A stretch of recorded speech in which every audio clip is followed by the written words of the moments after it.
Hi and welcome. This is my June review for Sagittarius Sun sign and Sagittarius rising. This month we're going to concentrate quite a bit on the Black Moon Lilith because she features quite a lot through the month of June. To start with, we have the fact that she's moved house and sign. Now, she was in Gemini, she's now moved into Cancer, so the shadow she casts when she's in Cancer is that of a fear of abandonment. So we need to, over the next year, work on our independence so that we're not so dependent on others for our needs. Then the other thing is we have the 8th house. She's travelling through the area of Pluto, the Scorpio house. So where the shadow is cast in the 8th house is regarding the depths of our souls, because this is the world of Pluto. And this is the area that's going to be recreated over the next year. So this could be tests of faith, there could be life and death issues come up. There's a lot of things that could focus, but most of all the intensity of life that's being recreated. So you might find that by the end of the year you are reborn, in a sense that you have a passion for something new perhaps that you didn't think about much before.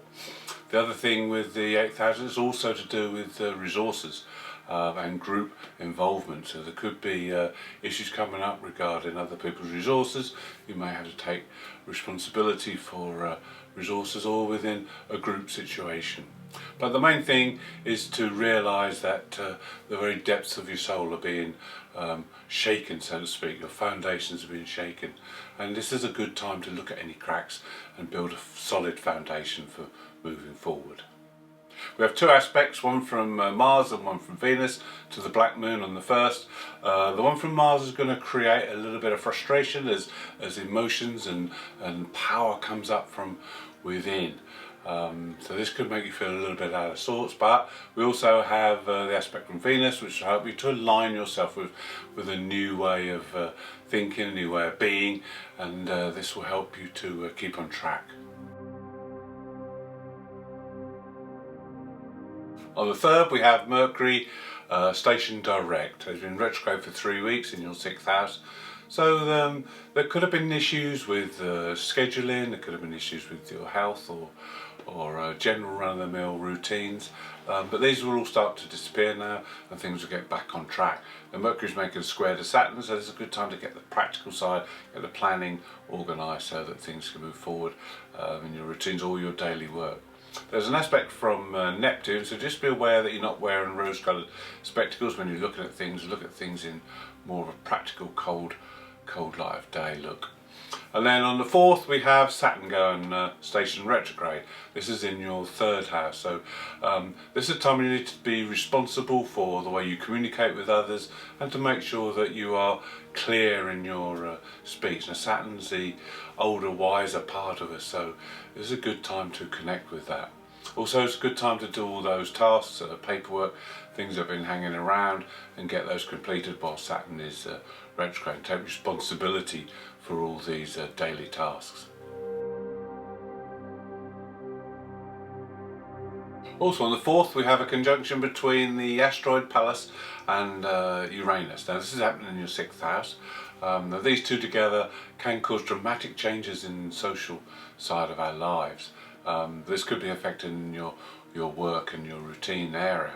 Now if you have planets at 16 Taurus, or for that matter Scorpio, Aquarius, or Leo, then you will be directly involved and affected by this dramatic change, but otherwise it won't affect you too much. Now the other thing we have here with these two is that Pallas is about strategy, working strategically. So this is great. This is in your 6th house of work. So it's a good time to do your spreadsheets and work on a plan, a strategic plan if you have to, whether it's in your work or within your daily routines. It's a fantastic time. But there is also a rebellious side that comes with this, with the Uranus element. So maybe that you're going to kick back against certain things and want to put your own new revolutionary ideas forward. And then on the 5th we have a lovely aspect between the Sun and Chiron. Chiron's in your 5th house, Sun in the 7th. This is a time when you can relate well with others regarding any past wounds or hurts. It could be a time when you can help heal others, or maybe they'll help heal you, but it's a great time for an interaction with others. on that kind of like spiritual healing level. On the 9th we have Mercury making an aspect to Pluto. Pluto's in your second house of finances. It's a sort of time when you can look into things, dig deep, unearth things, so you can gain information regarding finances that will stand you in good stead on your way forward and your planning for the future. Now the other aspect on the 11th is between Venus and Uranus. Now this is again in your 6th house, so a little bit of excitement can be generated in this area. So it could be within your daily routines that something happens, some event happens, or someone comes into your life that will spice things up and change things quite suddenly. On the 14th we have our full moon. It's good news because it's a full moon in Sagittarius, your sign, and it's also in the 1st house. So this is a time now when you will awaken yourself to the world around you. Maybe you've just been a little bit too complacent lately, but now you'll see all the things you've been missing out on, and you'll want to have some fun. You'll want to have an adventure now and to join in. There's been a lot of focus on others recently, but now it's time to focus on yourself and do something that would give you some pleasure. Also with the full moon, it's also time of letting go, so it's a good time to let go of the past and to embrace the new for the future. Now there's a conjunction on the same day. This is between Mars and Chiron. This is in your 5th house of creativity. So it's a good opportunity to let the past motivate you and take you forward in the future. And use your practical side to express yourself in a creative manner. This is a good time for practical creative healing to take place. On the 15th we have a Sun-Saturn aspect, and this is good for working with others because Sun's in the 7th house. It's also good for working within the existing structures that you have, and this is your best chance of success, is to cooperate with others within that structure. Then on the 16th we have a triple conjunction. This again is in your 6th house. There's a high concentration of planets in that 6th house this month. This is between Pallas Athena, the asteroid Venus, and the Moon's North Node. So with the Moon's North Node there's a fated feel to this. There's also a karmic connection with these three together. So there could be things that happen now that really create an opportunity. This could be a door that opens for you, and this is going to happen within the areas of your routines or your daily work. So this could be very fortunate. With Venus, there could be someone who comes into your life and changes things dramatically, turns things upside down, and then you'll find that you have a better way forward. Pallas Athena is about using diplomacy, strategy, as we spoke about earlier, and using that wisdom to guide yourself forward. So all in all, this is a fantastic aspect, and you'll need to make the most of any opportunities that pop up.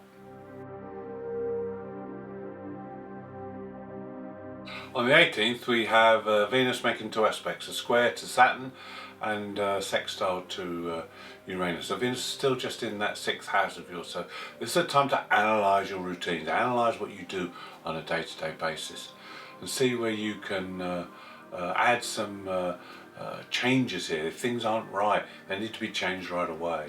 And with Saturn in that retrograde 3rd house, it's a time to maybe distance back and look at things in a very practical sense. You need to be a little bit careful because that Neptune aspect, which is a very nice aspect for creative and poetic things, maybe you'll be looking at things with rose-coloured spectacles, so you need to remove those, look at things in the cold art of day, and then start to make the changes. And this will be possible on the 19th when we have Jupiter making a square to the black moon Lilith. Now Jupiter's in that 5th house of creativity, so your confidence will be very high. This is the house of Leo. This is the house where you will be a little bit more dramatic with this. You may want to just kick back a bit against things that are going on, but you can make some great changes now because Jupiter will it likes to enlarge things, it likes to make things bigger, and with the black moon in that 8th house, this is a passion that's going to come up now, a passion for either something or somebody that will stir you into action and will give you something to work towards. There's also an aspect to Mercury on the same day, so this helps with planning and organising yourself, getting your mind in order so that you can focus on whatever it is you think that you would love to do now. With the Jupiter aspect lasting 6 days, this will be quite an intense period. And we also have on the 21st a Venus-Pluto positive aspect, which again will bring intense desire, passion coming through that will need to be channeled positively. Also on the 21st we have a happy occasion. It's the longest day of the year, the summer solstice, and the start of summer. This is the day when the sun is at its highest, and it moves into Cancer, which is your 8th house. Now, on the 23rd, Venus changes sign. Venus moves into Gemini, which is your 7th house. So the concentration of energy is focused towards communication within relationships. This is going to be vital over the next few weeks, that you keep communication lines open, whether it be in your work, business, love, relationships. All of these, you need to be very much on the ball with communications. On the 27th there's an aspect between Mars and Saturn. Now this isn't a high energy aspect, so you won't need to worry about channeling it, but it is a good aspect for organisation, and with Mars in that 5th house of creativity, it'd be a good opportunity to put practical side of creativity into action. Also we have Mercury making an aspect to Chiron. This can always help you with healing, because Mercury can give a key to Chiron, or the other way around, and this will help you to heal either yourself or someone else. It's a good day for listening to other people as well. Then on the 28th we have our second planet going station retrograde, and this time it's Neptune. Neptune's in Pisces, so there's a spiritual kind of lovely energy with this Neptune when it goes inward and retrograde.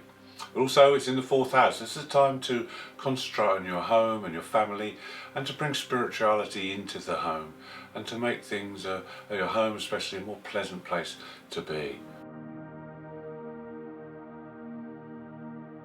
Jupiter makes 2 aspects on the 28th. The first is a square to the Sun, and the other one is to sextile to Venus. So this is fantastic for Jupiter. Jupiter's in your 5th house, so you could either invest time and effort into doing something creative, and this will be a fantastic time because you have great motivation, and you have the eye and the aesthetic side to help you from Venus. Or you could just go out and have some fun. This could be playful or romantic fun, something that maybe you've put off for some time, and now would be a good time to have some adventure and enjoy yourself.